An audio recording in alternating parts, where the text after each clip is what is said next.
RSE, cybersécurité et performance énergétique font office de nouveaux Eldorado pour les certificateurs. D'après la nouvelle étude Xerfi Precepta, pour s'imposer rapidement en tiers de confiance sur ces marchés, ils utilisent l'arme de la croissance externe. Plus largement, la profession surfe sur la demande des grandes entreprises en matière de testing, d'inspection et de certification. Les multinationales ont notamment besoin de ces précieux sésames que sont les labels, les accréditations et autres certifications ISO pour se conformer à un nouveau cadre réglementaire ou normatif, rassurer leurs clients ou encore asseoir leur rôle d'expert. Pour autant, plusieurs risques compliquent la donne. Le ralentissement économique et l'inévitable multiplication des profit warnings après un exercice 2022 record vont relancer les logiques de réduction des coûts. Pour les certificateurs, cela signifie des pressions supplémentaires alors que leurs coûts augmentent, salaires, frais de transport, loyers. Des choix vont alors s'imposer pour préserver leur performance financière, comme en témoigne le plan de restructuration annoncé par SGS fin 2022. Dans ce contexte, quelles perspectives attendre pour l'activité et les marges des certificateurs d'ici 2025 ?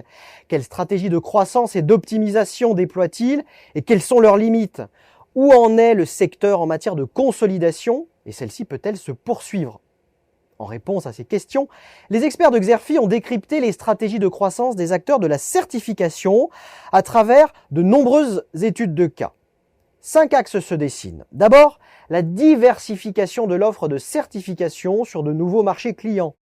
Citons la cybersécurité, la RSE, la durabilité, à l'instar d'APAV dans la maîtrise des risques numériques ou de l'offre conjointe de Bureau Veritas et CNC pour certifier l'industrie des matières premières.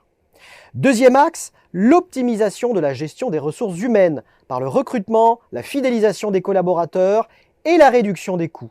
Citons à ce titre les initiatives de DECRA dans la gestion des ressources humaines.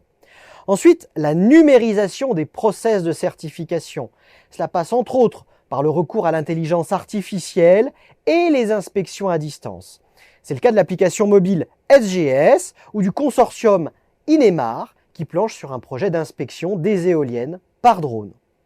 Quatrième axe analysé dans l'étude, la diversification vers des activités connexes de conseil et de formation, à l'instar de l'offre de formation d'Alpes Control.